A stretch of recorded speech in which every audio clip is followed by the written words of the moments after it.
അവർക്ക് വേണ്ടി, അവരുടെ സമാധാനത്തിന് വേണ്ടി വളരെ വ്യക്തമായി തന്നെ കേൾപ്പിച്ചു തരാം. മുസ്ലിം ജിന്നിനെ തന്നെ വിളിക്കുന്നവർ, മുസ്ലിം ജിന്നിനെ തന്നെ വിളിക്കുന്നവർ.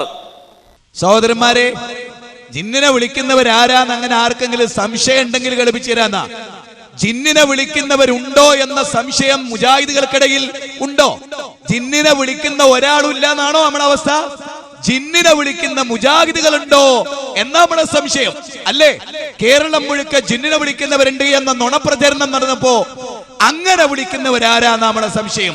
അങ്ങനെ വിളിക്കുന്നത് ആരാ എന്ന സംശയത്തിന് മറുപടി പറഞ്ഞ എന്താ വേണ്ട? ജിന്നിനെ വിളിക്കുന്ന ഒരാളെ ഹാജരാക്കുക. ഞാൻ ജിന്നിനെ വിളിക്കാറുണ്ട്, ഞാൻ ജിന്നിനോട് തേടാറുണ്ട്, ഞാൻ ജിന്നിനോട് സഹായിക്കാറുണ്ട് എന്ന് ആര് പറയണം? ഒരു മുജാഹിദ് പറയണം അല്ലേ? എന്നിട്ട് ഓനെടുത്ത് ഓന്റെ ക്രൂരകൃത്യം കണ്ടോളി. ഓനൊക്കെ ആഖിറത്തിൽ വിശ്വസിക്കുന്നതിനെ ഓന്റെ കൂടെ കൂടിയാൽ നിങ്ങൾ ആഖിറം പോലും പോവും. അതുകൊണ്ട് നിങ്ങൾ അവനെ സൂക്ഷിച്ചോളി. ബാക്കി കേട്ടോ. എവിടെ ഇതുപോലെ വെള്ളത്തിൽ പോകുമ്പോൾ, കടലിൽ പോകുമ്പോഴൊക്കെ ഇവിടെ വന്ന് പ്രാർത്ഥിച്ചു കഴിഞ്ഞാൽ കൂടുതൽ അവർക്ക് ജോലി കിട്ടുന്നു. പിന്നെ ഇപ്പോൾ ഇവിടെ അടുത്ത് തന്നെ ഹാർബറുണ്ട്. ഹാർബറിൽ സ്ഥിരമായിട്ട് ഒരുപാട് ചെറുപ്പക്കാർക്ക് ഇവിടുത്തെ ഈ ജിന്നിൻ്റെ സഹായത്താൽ ജോലിയും ഇതൊക്കെ കിട്ടുന്നുണ്ട്. അവർ നല്ല സാമ്പത്തികമായിട്ട് അഭിവൃദ്ധിപ്പെടുന്നു. അവരുടെ സങ്കടങ്ങളും കാര്യങ്ങളും എല്ലാം വന്നിട്ട് പറയും. അപ്പോൾ അവർക്കത് ചിലപ്പോൾ ഗുണമുണ്ടായിരിക്കാം. എൻ്റെ ഭർത്താവ് ഗൾഫിലായിരുന്നു. ഇപ്പോൾ കുറച്ച് നാൾ 2 വർഷത്തോളം പണിയില്ലാണ്ട് നടന്നിരുന്നതാണ്. അപ്പോൾ യൂണിയനിൽ അങ്ങനെ ഒരു ചാൻസ് കിട്ടാൻ വേണ്ടി ഇവിടെ ഹാർബറിലെ യൂണിയനിൽ അപ്പോൾ ഞാൻ വന്ന് പ്രാർത്ഥിക്കാറുണ്ട്. അതുപോലൊക്കെ കിട്ടി. കടലിന്റെ കനിവ് തേടി പോകുന്നവരുടെ ആശ്രയവും ഈ ജിന്ന് തന്നെ. ഏത് കടൽക്കോളിൽ നിന്നും തങ്ങളെ രക്ഷിച്ച് കരയ്ക്കെത്തിക്കുന്ന ശക്തിയാണിതെന്നും മത്സ്യത്തൊഴിലാളികൾ വിശ്വസിക്കുന്നു.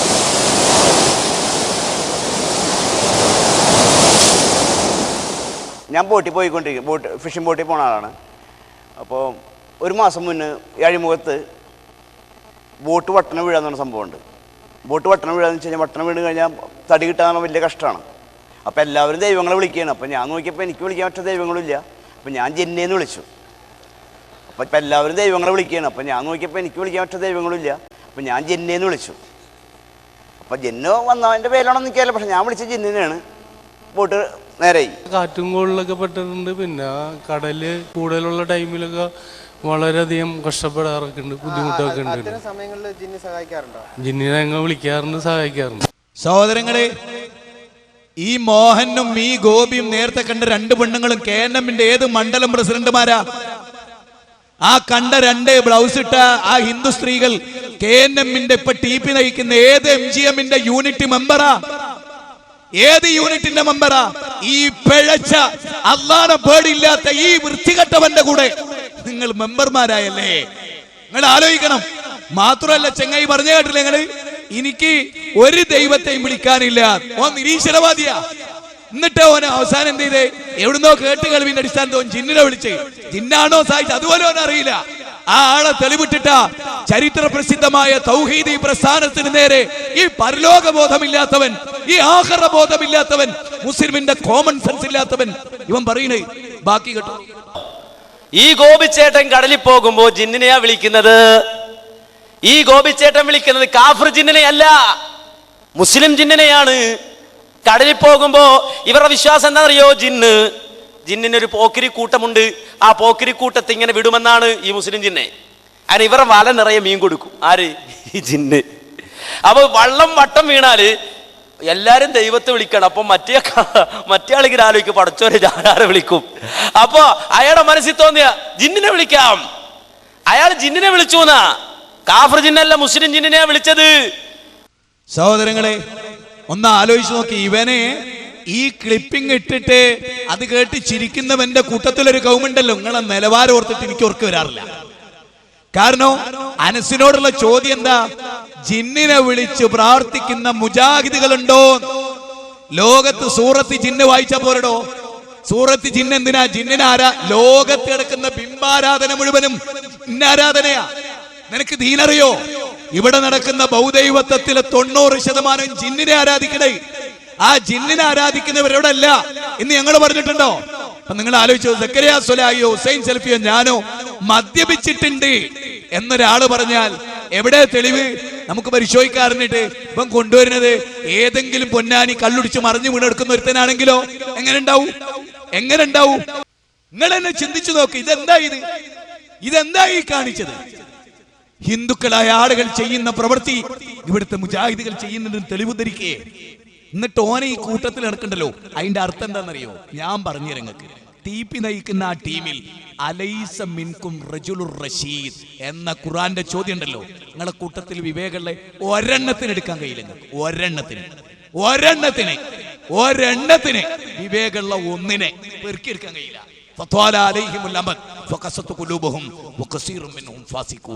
കാലത്തിന്റെ ദൈർഘ്യം നിങ്ങളുടെ ഹൃദയത്തെ കടുപ്പിച്ചു കളഞ്ഞു.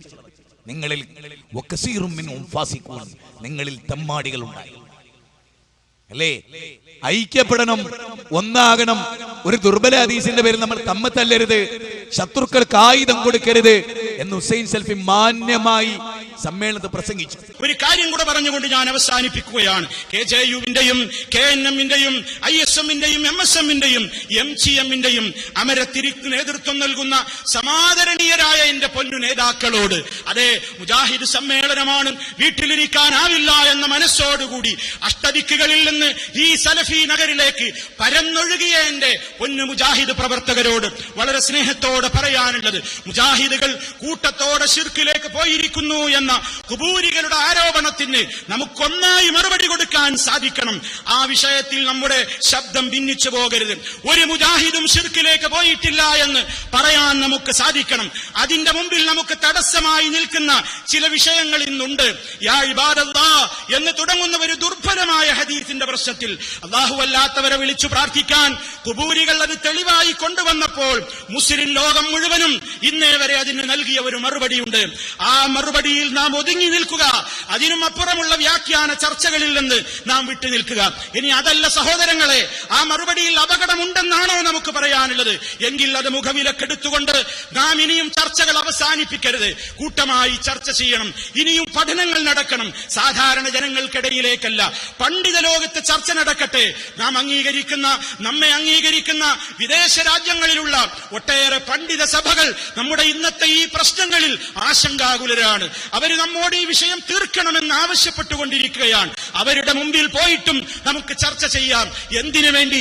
ഗൾഫ് സലഫി പണ്ഡിതന്മാര് പറയുന്നത് മുഴുവൻ അണ്ണാക്ക് തൊടാതെ വിഴുങ്ങി തിരിച്ചു പോരാനല്ല, അവരെ തഖ്ലീദ് ചെയ്യാനുമല്ല, അവരുടെ മുമ്പിൽ അവരുടെ കാൽ കീഴിൽ നമ്മുടെ ആദർശം പണയപ്പെടുത്താനുമല്ല, മറിച്ച് പ്രമാണങ്ങൾ ഉദ്ധരിച്ചുകൊണ്ട് ഞങ്ങളുടെ നാട്ടിലെ തർക്കങ്ങൾ എന്താണെന്ന് മുഴുവനും ആ അറബ് സഹോദരങ്ങൾക്ക് മനസ്സിലായിട്ടില്ല.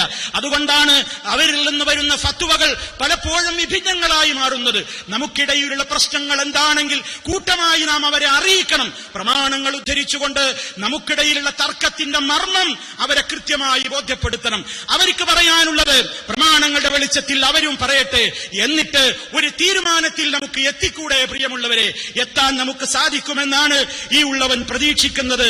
പ്രിയമുള്ളവരെ, ഒരു കാര്യം കൂടെ പറഞ്ഞുകൊണ്ട് ഞാൻ അവസാനിപ്പിക്കുകയാണ്. സഹോദരങ്ങളെ, ഇത്തരത്തിലുള്ള നമ്മുടെ ചർച്ചകളും തർക്കങ്ങളുമൊക്കെ പൊതുജനങ്ങളിൽ നിന്ന് മാറ്റിവെച്ചുകൊണ്ട് എല്ലാവരും സ്നേഹത്തോടെ ബഹുമാനത്തോടുകൂടി ഒന്നിച്ച് മുന്നോട്ട് പോകണം എന്നതാണ് ആദർശ ശത്രുക്കൾക്കെതിരെ നാം സ്വീകരിക്കേണ്ടുന്ന അജണ്ടയുമായി നാം മുന്നോട്ട് പോകണേ എന്നാണ് വിനീതമായി പറയാനുള്ളത്. അതിനെപ്പറ്റി ഇവിടെ അനീഫ പറഞ്ഞത് തെമ്മാടിത്തമാണ്.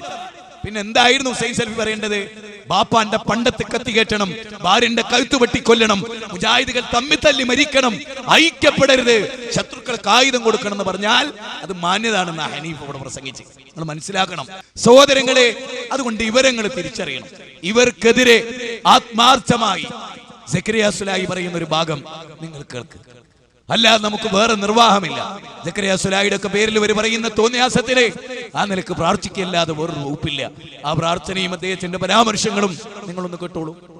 സുഹൃത്തുക്കളെ, ഞങ്ങൾ ആവർത്തിച്ച് പറയാണ്, ഞങ്ങൾ ഹക്കലാണെന്ന കാര്യം ഞങ്ങൾക്ക് നല്ല ഉറപ്പുണ്ട്. എല്ലാ മുജാഹിദ് പ്രവർത്തകരോടും ഞാൻ പറയുന്നത് എന്താണെന്നറിയോ? നിങ്ങൾ പോയിട്ട് പ്രാർത്ഥിക്കണം. ഈ ഒരു ഫിത്ന ആരുണ്ടാക്കി? അതിന്റെ ഹെഡ് ആരാണ്? ഇതിന് സഹായം ചെയ്തു കൊടുക്കുന്നത് ആരാണ്? ഇതിനെ പ്രോത്സാഹിപ്പിച്ച് ഈ സംഘടനയിൽ ഛിദ്രതയും ഭിന്നിപ്പും ഉണ്ടാക്കിയത് ആരാണ്? അവർക്കെതിരിൽ നിങ്ങൾ പ്രാർത്ഥിക്കണം. പടച്ചവനെ അർഹമായത് കൊടുക്കണേ. ബാപ്പയും മക്കളെയും തെറ്റിച്ച, ഭാര്യയും ഭർത്താവിനെയും തെറ്റിച്ച, ആങ്ങളെയും പെങ്ങളെയും തെറ്റിച്ച, തൗഹീദുള്ള കുടുംബത്തിൽ ഛിദ്രതയുണ്ടാക്കിയ ഈ ഫിത്തനയുടെ റഈസുൽ ഫിത്തന ആരാണ്?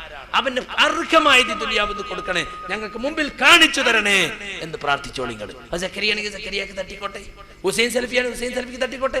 ഞങ്ങൾക്ക് വളരെ ബോധ്യമുണ്ട്. തഹജ്ജുദ് നമസ്കരിച്ച് ഞങ്ങളൊക്കെ പ്രാർത്ഥിക്കുന്ന പ്രാർത്ഥനകൾ ഇത് പ്രാർത്ഥിക്കണം. അതാണ് ഈ സന്ദർഭത്തിൽ എനിക്ക് ഓർമ്മപ്പെടുത്താനുള്ളത്. സഹോദരങ്ങളെ, കണ്ടോ, ഞങ്ങളാരും ഇന്നുങ്ങൾ നോക്ക്, സമസ്തക്കാർക്ക് ഏറ്റവും എതിർപ്പാരോടാ? സക്കരിയ സുലൈനോട്, ഹുസൈൻ സൽഫിനോട്, സി പി സലീം ഖാനോടൊക്കെ, സാജിദ് ഇരങ്ങാടിനോടൊക്കെ. അന്ന് അവർക്ക് വെറുപ്പാരോടാ? ഞങ്ങളോട് തന്നെ. മടവൂരികൾ ഉണ്ടായിരുന്ന കാലത്ത് മടവൂരികളോട് ഇഷ്ട, ഞങ്ങളോട് വെറുപ്പായിരുന്നു.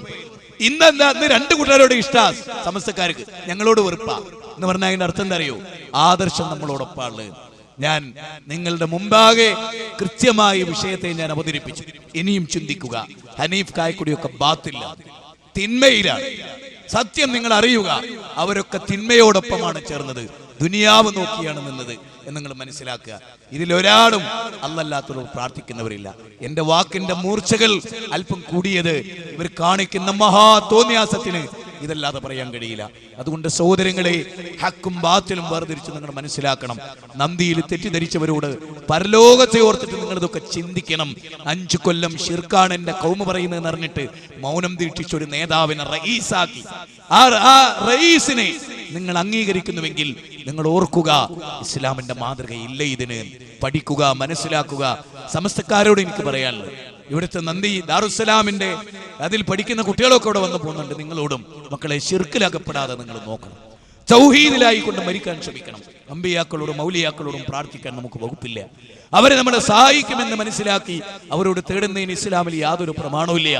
എല്ലാ ശിർക്കിൽ നിന്നും രക്ഷപ്പെട്ട്, എല്ലാ ഖുറാഫാത്തുകളിൽ നിന്നും രക്ഷപ്പെട്ട് ഹക്കിൽ ഉറച്ചുകൊണ്ട് ജീവിച്ച് മരിക്കാനും ദൈവത്തിൽ സജീവമാകാനും അള്ളാഹു നമുക്ക് തൗഫീക്ക് ചെയ്യുമാറാകട്ടെ.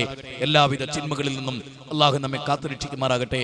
നാളെ മഹ്ശറയിൽ എരിപൊരുകൊള്ളുന്ന വെയിലത്ത് അർശിന്റെ തണൽ നൽകി അള്ളാഹു നമ്മെ അനുഗ്രഹിക്കുമാറാകട്ടെ. പടച്ചതമ്പുരാൻ നമുക്കിടയിലുള്ള ഭിന്നതയുടെ ഈ രൂക്ഷത കുറച്ച് വസ്തുതകൾ മനസ്സിലാക്കി ഐക്യപ്പെടാൻ അള്ളാഹു തൗഫീക്ക് ചെയ്യുമാറാകട്ടെ. എല്ലാവർക്കും അള്ളാഹു ഹിദായത്ത് നൽകുകയും അതിൽ ഉറപ്പിച്ചു നിർത്തുകയും ചെയ്യുമാറാകട്ടെ. പടച്ചവൻ നമുക്ക് തൗഫീക്ക് ചെയ്യട്ടെ. ആദർശപരമായി വിയോജിപ്പുള്ളപ്പോഴും മനുഷ്യരെന്ന നിലക്ക് എല്ലാവരുമായി നല്ല നിലക്ക് പെരുമാറാനുള്ള കഴിവ് അള്ളാഹു നമുക്ക് നൽകുമാറാകട്ടെ. റബ്ബനാ തഖബ്ബൽ മിന്നാ ഇന്നക അൻതസ് സമീഉൽ അലീം വതുബ് അലൈനാ ഇന്നക അൻതത് തവ്വാബുർ റഹീം. റബ്ബനാ ആതിനാ ഫിദ് ദുനിയ ഹസന വഫിൽ ആഖിറതി ഹസനത വഖിനാ അദാബന്നാർ. അല്ലാഹുമ്മ യാ മുഖല്ലിബൽ ഖുലൂബ് സബ്ബിത് ഖുലൂബനാ അലാ ദീനിക്. അല്ലാഹുമ്മ യാ മുഖല്ലിബൽ ഖുലൂബ് സബ്ബിത് ഖുലൂബനാ അലാ ദീനിക്. അല്ലാഹുമ്മ യാ മുഖല്ലിബൽ ഖുലൂബ് സബ്ബിത് ഖുലൂബനാ അലാ ദീനിക്. റബ്ബനാ ആതിനാ ഫിദ് ദുനിയ ഹസന വഫിൽ ആഖിറതി ഹസനത വഖിനാ അദാബന്നാർ. ആമീൻ റഹ്മതിക യാ അർഹമർ റഹീമീൻ. അസ്സലാമു അലൈക്കും വറഹ്മത്തുള്ളാഹി വബറകാതുഹു. വളരെ തെറ്റിദ്ധരിപ്പിക്കുന്നത്, ഇപ്പോഴും തെറ്റിദ്ധരിപ്പിച്ചു കൊണ്ടിരിക്കുന്നതാണ്. പുഴയിൽ വീണ് മുങ്ങി ചാകാനായ ഒരാൾക്ക് ജിന്നിനെ വിളിക്കാന്ന് സക്കരിയ സലാഹി പറഞ്ഞിട്ടുണ്ട്. അതങ്ങട്ട് പൂതി വീർപ്പിക്കുക അല്ലെ? വേറെ ഒന്നും കിട്ടാനില്ല, വേറെ ഒറ്റൊന്നും കിട്ടാനില്ല. എന്നിട്ടോ അനസംസ്യാർ പറയാണ്, ഇങ്ങനെയൊരു വാദം കൊണ്ടുവന്നപ്പോൾ ജംഇയ്യത്തുൽ ഉലമ അതിൽ ഇടപെട്ടു. എന്നിട്ട് ഫത്വ ഇറക്കി. ഇതാ ഫത്വ കേട്ടോളൂ. എങ്ങനെയുണ്ട്? സെപ്റ്റംബറിൽ ഞാൻ പറഞ്ഞതിന് ഫെബ്രുവരിയിൽ ഇടപെട്ടു. എങ്ങനെയുണ്ട്? ഫെബ്രുവരിയിലാണ് ഫത്വ ഉണ്ടായത്. അത് കഴിഞ്ഞ് ഫെബ്രുവരി, മാർച്ച്, ഏപ്രിൽ, മെയ്, ജൂൺ, ജൂലൈ, ആഗസ്റ്റ്, സെപ്റ്റംബർ, ഏതാണ്ട് 7-8 മാസം കഴിഞ്ഞിട്ടാണ് ഞാൻ ഇത് തൃശ്ശൂരിൽ പറയുന്നത്. എന്നിട്ട് ഈ മുസ്ലിയെ തെറ്റിദ്ധരിപ്പിക്കാണ്. ഇങ്ങനെയൊരു വാദവുമായി ഒരു കൂട്ടർ വന്നപ്പോൾ ജംഇയ്യത്തുൽ ഉലമ അതിൽ ഇടപെട്ടു. എന്നിട്ട് ഫത്വ കാണിച്ചു കൊടുത്ത ലജ്ന ദായിമയുടെ ലാ യജൂസുൽ ഇസ്തിആനത്തു ബിൽ ജിന്നി വൽ ഗായിബീൻ. ഇതിന്റെ ഡേറ്റ് ഒന്നും ആളുകൾക്ക് അങ്ങനെ ഓർമ്മ ഉണ്ടാവില്ലല്ലോ. അങ്ങനെയാണ് സെപ്റ്റംബർ 8 ഞാൻ പറഞ്ഞപ്പോൾ ഉടനെ ജംഇയ്യത്ത് മീറ്റിംഗ് കൂടിങ്ങാണ്ട് ഫത്വ ഉണ്ടാക്കിയതാണ്. പച്ച കള്ളമാണ് പറയുന്നത്. സുഹൃത്തുക്കളെ, മുങ്ങി മരിക്കാൻ അടുക്കുമ്പോൾ എന്ന് ഞാൻ പറഞ്ഞിട്ടില്ല. പുഴയിൽ വീണ ജിന്നിനെ വിളിക്കാം എന്ന് ഞാൻ പറഞ്ഞിട്ടില്ല. ഇവിടെ വന്നിട്ട് എന്തൊക്കെയാ തെറ്റിദ്ധരിപ്പിച്ചെന്നറിയോ? ഞാൻ ആ പറഞ്ഞ ക്ലിപ്പ് കൃത്യമായി അന്ന് ഇവിടെ ഇടവണ്ണയിൽ ഇട്ട് കാണിച്ചതാ അല്ലേ? അതിലുള്ളത് എന്താ? ഇവിടെ ഉമർ മൗലവിയുടെ തൗഹീദ് എന്നും പറഞ്ഞ് അബ്ദുറഹ്മാൻ സലഫി പറഞ്ഞല്ലോ. ഉമർ മൗലവിയുടെ തൗഹീദ് എന്താ? കണ്ണിൽ കാണാത്തതിനോട് എന്ത് ചോദിച്ചാലും ശിർക്കാണെന്ന് ഞങ്ങളെ വാദാണ്. ഉമർ മൗലിക്ക് വരുത്തി തീർക്കാൻ ശ്രമിക്കുകയാണ്. അപ്പൊ ഒരു കുസൃതിക്കാരന്റെ ചോദ്യത്തിന് ഞാൻ പറഞ്ഞ മറുപടിയാണ്. അവിടെ എൻ്റെ വാക്കെന്നെന്താ, അവിടെ ഒരു ജിന്നുണ്ടെങ്കിലോ അതില്ലാന്ന് നമ്മൾ എന്നെ പറഞ്ഞു. ആ ഭാഗം ഒന്നുകൂടി കേൾപ്പിച്ചു കൊടുക്ക്.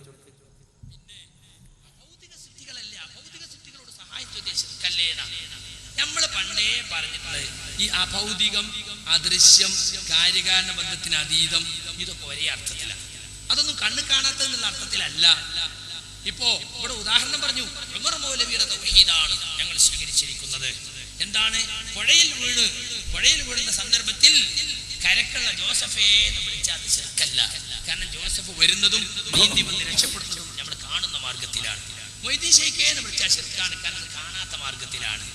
ഈ അദൃശ്യം എന്നതിന് കണ്ണ് കാണാത്താന്ന് അർത്ഥം അല്ല. അത് മാത്രമല്ല, അതിനർത്ഥം കാര്യകാരണ ബന്ധങ്ങൾക്ക് അതീതമായി സഹായിക്കുക എന്നാണ്. മനസ്സിലായില്ലേ? ജോസഫ് സഹായിക്കുന്നത് മനുഷ്യൻ അള്ളാഹു കൊടുത്തിട്ടുള്ള കഴിവിന്റെ അടിസ്ഥാനത്തിൽ. അതുകൊണ്ടാണ് ജോസഫിനോട് നമ്മൾ ചോദിക്കുന്നത്. മൊയ്തീൻ ശൈഖിനോട് ചോദിച്ചാൽ മൊയ്തീൻ ശൈഖ് മരിച്ച ആളാണ്, അയാൾക്ക് അങ്ങനെ കഴിവില്ല, ഇല്ലാത്ത കഴിവാ ചോദിക്കുന്നത്. അങ്ങനെ ചോദിക്കുമ്പോ നമ്മളെ മനസ്സിൽ അഭൗതിക വിശ്വാസം വരും, അഖ്സാ ഗായത്തിൽ ഖുദൂഉ വരും. കരക്ക് നിൽക്കുന്ന ജോസഫിനോട് ചോദിച്ചാൽ അഖ്സാ ഗായത്തിൽ ഖുദൂഉ തദല്ലുൽ വരൂല. അവിടെ ഒരു ജിന്നുണ്ടെങ്കിലോ, ജിന്നുണ്ടെങ്കിൽ മനസ്സിലാവില്ല എന്നിപ്പോ നമ്മൾ തന്നെ പറഞ്ഞു. ഇനി ഒരാൾ അവിടെ ഒരു ജിന്നുണ്ടെങ്കിലോ, ജിന്നുണ്ടെങ്കിൽ അത് മനസ്സിലാവില്ല എന്ന് നമ്മൾ തന്നെ പറഞ്ഞു. അതിനെന്താ മനസ്സിലാക്കേണ്ടത്? അവിടെ ജിന്നുണ്ട്, നിങ്ങൾ വിളിച്ചോളിന്ന് ഞാൻ പറഞ്ഞു എന്നാ. ജിന്നുണ്ടെങ്കിൽ തന്നെ നമുക്ക് മനസ്സിലാക്കാൻ ഒരു വഴിയില്ല. അതാണ് ഞാൻ പറഞ്ഞതിൽ പ്രധാനപ്പെട്ട പോയിന്റ്. ഒരു കുസൃതിക്കാരന്റെ ചോദ്യമാണ്. ജിന്നുണ്ട് എന്ന് റസൂല് പറഞ്ഞിട്ടില്ല. പിന്നെ ജിന്ന് മനുഷ്യരൂപം പ്രാപിച്ചു വന്നിട്ട് ഞാനൊരു ജിന്നാകുന്നു എന്ന് പറഞ്ഞ അവിടെ നിൽക്കണമില്ല. പ്രമാണം കൊണ്ടും തെളിഞ്ഞിട്ടില്ല, കണ്ണുകൊണ്ട് കാണാവുന്ന മനസ്സിലാകുന്ന രൂപത്തിൽ അവിടെ വന്നിട്ടുമില്ല. അപ്പൊ അങ്ങനെയുള്ളൊരു സന്ദർഭത്തിൽ ഒരാള് ജിന്നിനെ ഉദ്ദേശിച്ച് വിളിച്ചാൽ, ഇവിടെ അനീഫ കായക്കൊടി പറഞ്ഞു ജിന്നെ രക്ഷിക്കണേ എന്ന് പറഞ്ഞു. അങ്ങനെ ഞാൻ പറഞ്ഞിട്ടില്ല, അങ്ങനെ പറഞ്ഞാൽ ശിർക്കാണ്. മൊയ്യത്തീൻ ശൈഖേ രക്ഷിക്കണേ എന്ന് പറയുന്നത് പോലെ ഒരാൾ ജിന്നെ രക്ഷിക്കണേ എന്ന് പറഞ്ഞാൽ അത് ശിർക്കാണ്. അത് പുഴയിൽ വീഴുമ്പോഴായാലും, കുളത്തിൽ വീഴുമ്പോഴായാലും, മരത്തുമെന്ന് വീഴുമ്പോഴായാലും, എവിടുന്ന് വീഴുമ്പോഴായാലും, ഏത് ഘട്ടത്തിലായാലും ജിന്നെ രക്ഷിക്കണേ എന്ന് പറഞ്ഞാൽ അത് ശിർക്കാണ്. ശിർക്കാണ്. പച്ച കള്ളം നിങ്ങൾ എന്റെ പേരിൽ വെറുതെ പറയണ്ട. ഇനി ബാക്കി കേൾപ്പിച്ചു കൊടുക്കുക. ഉണ്ടെങ്കിൽ എന്നെ കരക്കേറ്റ് രക്ഷിക്കട്ടെ എന്ന് വിചാരിച്ചാൽ അത് പാടില്ലാത്ത ഹറാമായ വിളിയാണത്. ശിർക്കിലേക്ക് പോകുന്ന വിളിയാണ്. പക്ഷെ ആ വിളി കൊണ്ടാണ് ഇസ്ലാം എന്ന് പുറത്തു പോകൂല. കണ്ടോ? അത് ചെയ്യണം എന്നാ ഞാൻ പറഞ്ഞത്. ശിർക്കിലേക്ക് പോകുന്ന വിളിയാണത്, ഹറാമാണ് വിളിയാണ്. പക്ഷെ വിളി കൊണ്ടാണ് ഇസ്ലാം എന്ന് പുറത്തു പോകൂല. കാരണം എന്താ? പ്രാർത്ഥന എന്റെ മനസ്സിലില്ല എന്നാണ് ആ പോയത്തക്കാരൻ പറയുന്നത്. അവിടെ പ്രാർത്ഥന ഇല്ലാതിരിക്കും ആർക്കെങ്കിലും. അത്തരമൊരു ഘട്ടത്തിൽ പെട്ടെന്ന് സഹായം കിട്ടുന്ന നിലക്ക് വിളിച്ചു പോകുന്ന ഒരു വിളിയുണ്ട്. അത് പ്രാർത്ഥനാ ഭാവത്തോടെ വിളി തന്നെയാണ്. അതുകൊണ്ട് അത് ശിർക്ക് തന്നെയാണ്. പക്ഷെ ഈ പറഞ്ഞ ആള് പറയാണ് എന്താണ്, അയാൾക്ക് മാത്രം ബാധകായ മറുപടിയാ. കുസൃതിക്കാരനെ ചോദ്യം എന്റെ മനസ്സിൽ പ്രാർത്ഥന ഇല്ല, അഖ്സാ ഗായത്തിൽ ഖുദൂഉ തദല്ലുലില്ല, ദുആ ഇല്ല. ദുആ ഇല്ലെങ്കിൽ പിന്നെ ശിർക്കല്ലല്ലോ. പക്ഷെ അങ്ങനെ വിളിക്കാൻ പറ്റുമോ? പാടില്ല. ശിർക്കിലേക്ക് പോകുന്ന വിളിയാണ്. ശിർക്കിലേക്ക് പോകുന്ന വിളിയാണെങ്കിൽ ഒരു മുഅ്മിന് വിളിക്കോ? ഹറാമായ വിളി. ഹറാം എന്ന് പറഞ്ഞാൽ എന്താ സുഹൃത്തുക്കളെ? ചെയ്താൽ ശിക്ഷയുള്ളതും ഉപേക്ഷിച്ചാൽ കൂലിയുള്ളതുമായ കാര്യം. ശിർക്കല്ല എന്ന് പറഞ്ഞു. ശിർക്കല്ല എന്ന് പറഞ്ഞാൽ തെറ്റല്ല എന്നർത്ഥം തന്നെ. ശിർക്കല്ലാത്ത എന്തെല്ലാം കാര്യങ്ങൾ ഇവിടെ ഉണ്ട്. വ്യഭിചാരം ശിർക്കല്ല, അതിന്റെ അർത്ഥം വ്യഭിചരിക്കാന്ന. കള്ളുകുടി ശിർക്കല്ല ആണോ? മോഷണം ശിർക്കല്ല. അപ്പൊ ശിർക്കല്ല എന്ന് പറഞ്ഞൊരു വാചകത്തെ കടിച്ചു തൂകിയിട്ടാണ് ഇപ്പൊ ആളുകൾ തെറ്റിദ്ധരിപ്പിക്കുന്നത്. അതുകൊണ്ട് ജിന്നെ രക്ഷിക്കണേ എന്ന് ഒരാൾ പറഞ്ഞാൽ അത് ശിർക്കാവുമെന്നതിൽ യാതൊരു സംശയവുമില്ല. യഥാർത്ഥത്തിൽ ഒരു വിളി എപ്പോഴാണ് പ്രാർത്ഥനയാവുക? നമ്മളത് പറഞ്ഞിട്ടുണ്ട്. ഇബാദത്തിന് പൂർവഗാമികൾ കൊടുത്ത നിർവചനം എന്താ? അഖ്സാ ഗായത്തിൽ ഖുദൂഇ വതദല്ലുൽ, അങ്ങേയറ്റത്തെ വിനയത്തിന്റെയും താഴ്മയുടെയും പ്രകടനം എന്നാണ്. ഇപ്പൊ അതിനീ കളിയാക്കാണ്. തൗഹീദ് 2012 വന്നപ്പോ അതിനീ കളിയാക്കാൻ തുടങ്ങി. ഇത്ര കാലം നമ്മുടെ പണ്ഡിതന്മാരൊക്കെ ഒരുമിച്ച് അംഗീകരിച്ചിട്ടുള്ള സൂറത്തുൽ ഫാത്തിഹയുടെ വ്യാഖ്യാനത്തിൽ പോലും അമാനി മൗലി പറഞ്ഞിട്ടുള്ള, KC അബ്ദുള്ള മൗലിക്ക് മറുപടി എഴുതിയപ്പോൾ ചെറിയ മുണ്ടം ഊന്നി പറഞ്ഞിട്ടുള്ള ഒരു നിർവചനമാണ് അഖ്സാ ഗായത്തിൽ ഖുദൂഇ വതദല്ലുൽ. പക്ഷേ തൗഹീദ് 2012 വന്നപ്പോ അതിനെ കളിയാക്കാൻ തുടങ്ങി. ജാമിയയിൽ വെച്ച് ഹനീഫ കായക്കൊടി കളിയാക്കുന്നത് കേട്ടോളൂ. പിന്നെ ചിലരൊക്കെ ചോദിക്കൽ എന്താണെന്നറിയോ? ഇങ്ങനെ ചുണ്ടൊക്കെ കൂർപ്പിച്ച് അതിലെവിടെയാ അഖ്സാ ഗായത്തുൽ ഖുദൂഇ വതദല്ലുൽ എന്ന് പറയുമ്പോൾ എന്തോ ഒരു സുബ്ഹാനല്ലാഹ് എന്നുള്ള ദിക്റൊക്കെ ചിലരുടെ ഖുശൂഅ ഓരോരുത്തരുടെ മനസ്സിൽ. അഖ്സാ ഗായത്തുൽ ഖുദൂഇ വതദല്ലുൽ ഇല്ലല്ലോ, അപ്പൊ പ്രാർത്ഥനയാവൂലല്ലോ. നാട്ടില് സകല കുബൂരികളും പറയല തന്നെ. മൊയ്‌ദീൻ ശൈഖിനോട് തേടുന്നതിന് എതിർക്കൽ എന്താ? ഇബാദത്തിന്റെ നിർവചനം എന്ത്? അഖ്സാ ഗായത്തുൽ ഖുദൂഇ വതദല്ലുൽ, പരമമായ വണക്കവും കീഴ്വണക്കവും ഞങ്ങൾക്കതില്ല. അതേ സംഗതി ജിന്നിനോട് തേടുന്നവർ പറഞ്ഞാലും അതേ മറുപടി തന്നെ നമുക്ക് പറയാനുള്ളത്. കേട്ട അഖ്സ, പണ്ട് ഈ കേട്ട ആളുകള് ലൗലാക ലൗലാക ലമാ ഖലഖ്തുൽ അഫ്ലാക്ക്, അത് ഖുർആനിലെ ആയത്താന്ന് വിചാരിച്ച മൗലവിമാര്. അതേമാതിരി ഈ അഖ്സാ ഗായത്തുൽ ഖുദൂഇ വതദല്ലുൽ എന്ന് പറഞ്ഞാൽ ഖുർആനിലെ അല്ലാഹ് ഇബാദത്തിന്റെ നിർവചനം പറഞ്ഞ എന്തോ ഒരു സംഗതിയാണ് എന്നുള്ള നിലക്കാണ്. അതിൽ അഖ്സാ ഗായത്തുൽ ഖുദൂഇ വതദല്ലുൽ അതൊരു വിളിയല്ലേ. കണ്ടോ, അതും ഇപ്പൊ പൊളിച്ച് ഇവര് തൗഹീദിനെ പൊളിക്കാണ്. അഖ്സാ ഗായത്തുൽ ഖുദൂഇ വതദല്ലുലിനെ പറ്റി അമാനി മൗലവി എഴുതി നോക്കൂ നിങ്ങൾ. താഴ്മയുടെയും ഭക്തി ബഹുമാനത്തിന്റെയും അങ്ങേയറ്റം പ്രകടിപ്പിക്കുക. അഖ്സാ ഗായത്തി തദല്ലുലി വൽ ഖുശൂഇ എന്നാണ് മതത്തിൽ അതിന് അംഗീകരിക്കപ്പെട്ടു വരുന്ന വിവക്ഷ. ഖുർആൻ വ്യാഖ്യാതാക്കളും ഇസ്ലാമിലെ പണ്ഡിത ശ്രേഷ്ഠന്മാരും വാക്കുകളിൽ അല്പസ്വല്പ വ്യത്യാസങ്ങൾ കണ്ടേക്കാമെങ്കിലും മുൻകാലം മുതൽക്കേ ഇബാദത്തിന് നൽകി വരുന്ന നിർവചനം അതാണ്. അപ്പൊ നമ്മളെല്ലാവരും അംഗീകരിച്ചതും മുൻകാല പണ്ഡിതന്മാരൊക്കെ അംഗീകരിച്ചതുമായ പൊതുവായ നിർവചനമാണ് അഖ്സാ ഗായത്തുൽ ഖുദൂഇ വതദല്ലുൽ, അങ്ങേയറ്റത്തെ വിനയവും താഴ്മയും ഉണ്ടാകാൻ. അപ്പൊ ഖുറാഫി പറയാണ്, മൊയ്‌ദീൻ ശൈഖേ എന്ന് വിളിക്കുമ്പോൾ എൻ്റെ മനസ്സിൽ അഖ്സാ ഗായത്തുൽ ഖുദൂഇ ഇല്ല. ഓൻ അങ്ങനെ പറഞ്ഞതുകൊണ്ട് ഇല്ലാതാകുമോ? കള്ള് കുടിക്കുമ്പോൾ ഞാൻ വെള്ളച്ചായ കുടിക്കുന്ന പറഞ്ഞാൽ അത് വെള്ളച്ചായ ആകുമോ? അവന്റെ മനസ്സിൽ അതുണ്ട്. എപ്പോഴാണ് അഖ്സാ ഗായത്തുൽ ഖുദൂഇ വതദല്ലുൽ ഉണ്ടാകുക? ഇവിടെ അതും വിശദീകരിച്ചിട്ടുണ്ട് അമാനി മൗലവി. സാധാരണമായ കാര്യകാരണ ബന്ധങ്ങൾക്ക് അതീതമായി ഏതെങ്കിലും അദൃശ്യ ശക്തി ഒരു വസ്തുവിലുണ്ടെന്ന് വിശ്വസിക്കപ്പെടുമ്പോഴായിരിക്കും അതിനെക്കുറിച്ചുള്ള സ്നേഹവും ഭയവും അത്യധികമായി തീരുന്നത്. മറ്റൊരു വിധത്തിൽ പറഞ്ഞാൽ ഈ വിശ്വാസത്തിൽ ഉടലെടുക്കുന്ന താഴ്മയുടെയും ഭക്തി ബഹുമാനത്തിന്റെയും പ്രകടനമാണ് ഇബാദത്താകുന്ന ആരാധന. സയ്യിദ് റഷീദുള്ള വിശദീകരിച്ചത് അതാണ്. വിനയവും താഴ്മയും മനുഷ്യൻ പലരോടും പ്രകടിപ്പിക്കും, പക്ഷെ അത് സാധാരണ വിനയവും താഴ്മയുമാണ്. സാധാരണക്കപ്പുറത്തുള്ളതാണെങ്കിൽ അത് അങ്ങനെ അങ്ങേയറ്റത്തെ വിനയവും താഴ്മയും അതെപ്പോഴാണ്ടാകുക? വിനയം അർപ്പിക്കപ്പെടുന്ന വ്യക്തിയെപ്പറ്റി, ശക്തിയെപ്പറ്റി അർപ്പിക്കുന്ന വ്യക്തിയുടെ മനസ്സിലുണ്ടാകാണ് ഇയാൾക്ക് എന്തോ അഭൗതികമായൊരു കഴിവുണ്ട്. ഇപ്പൊ ഇവിടുന്ന് മൊഹ്യദ്ദീൻ ശൈഖ് എന്ന് വിളിച്ചാൽ നൂറ്റാണ്ടുകൾക്ക് മുമ്പ് മരിച്ചുപോയി ബർസഖിലെത്തിയ മൊഹ്യദ്ദീൻ ശൈഖ് ആ വിളി കേൾക്കും. കേൾക്കാൻ അദ്ദേഹത്തിന് അഭൗതികമായ കഴിവുണ്ട്. കേട്ട് എൻ്റെ മനോഗതങ്ങൾ അറിയും, എന്നെ സഹായിക്കാൻ അദ്ദേഹത്തിന് സാധിക്കും എന്ന വിശ്വാസം അപ്പോഴാണ് അത് ഇബാദത്തായി തീരുന്നത്. ഇതുപോലും അട്ടിമറിച്ചു. നിങ്ങൾക്കറിയോ, അറ്റത്തിന്റെ അങ്ങേയറ്റം എന്ന് പറഞ്ഞ് ഈ നിർവചനത്തെ ജമാഅത്തെ ഇസ്ലാമി നേതാവ് KC അബ്ദുള്ള മൗലിക്ക് പരിഹസിച്ചുള്ള വീക്ഷണ താരതമ്യം എന്ന പുസ്തകത്തിൽ ചെറിയ മുണ്ടം അബ്ദുൽ ഹമീദ് മദനി അതിനെ കശക്കി അറിയാ ചെയ്തത്. റാസി മുതൽ സയ്യിദ് റഷീദ് വരെയുള്ളവർക്കൊന്നും ഇബാദത്തിന്റെ നിർവചനം അറിഞ്ഞിട്ടില്ലെന്നാണോ KC ധരിക്കുന്നത് എന്ന് പറഞ്ഞിട്ട് ആ നിർവചനത്തെ സ്ഥിരപ്പെടുത്തുക ചെയ്തത്. എന്നിട്ട് ഇയാൾ പറയാപ്പോ ഖുർആനിൽ ആയത്താന്ന് തോന്നുന്നു. ഖുർആനിൽ ആയത്ത് മാത്രമേ ഇസ്ലാമിൽ തെളിവും അതുപോലെ തന്നെ ന്യായവുമായി പറയാൻ പറ്റുള്ളൂ.